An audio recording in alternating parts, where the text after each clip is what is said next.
Has কিস্তি চাকরি মানুষ করে বাড়ি বাড়ি টেয়া তুলো আর মানুষের পিছনে কুত্তার নালগা ঘুরো। হেই এগুলো চাকরি ভাল লাগে না। এই দেহ কিস্তি দেওয়ার বইয়ে তালামালা দিয়ে বাড়ি থেকে গেছে গা। কি জ্বালা, কিছু না কিছু তো নিয়ে যাইতেই হবে। দিনে কিস্তি নিয়ে বেড়াইছা বাপ রে তো গয়া বেটে। কিস্তি তোমার হইতে ঢুকাই দিমু আওয়াজে তোমার স্টেল হয়ে নেই।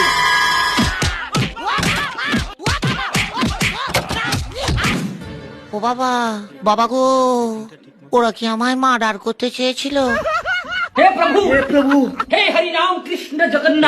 আর আপনারা কিন্তু আমি এভাবে কিস্তি তুলতে নিয়ে যাইতেছি না।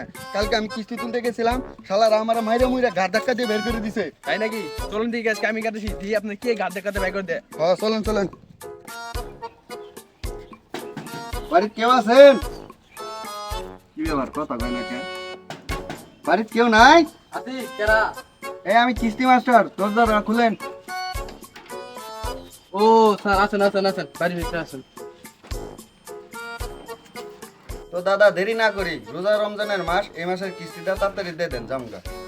আর দাদা থামেন একটু থামেন, কেবল তো আসলেন ইফতার করে তারপরে টেরা টোকান একবার যান। বইতে আর সময় নাই, তাড়াতাড়ি ডাক দেন জামগা টেডে নিয়ে। আচ্ছা দাঁড়ান দাঁড়ান। কিরকম বুতবুতি তাড়াতাড়ি দিয়ে নাই সাদা বোকা কেরা আস না। স্যার একটু বসেন আমি এসেছি।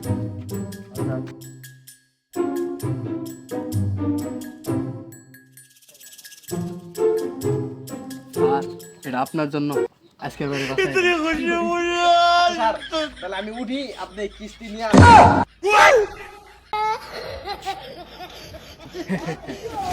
এ জালাল হেলাল মালিক খালে কেরা কইরে তারপরে বলে আয় আজকে আরেকটু এর সাইজ করা লাগবে। কি করে হে প্রভু হে হরি কি করে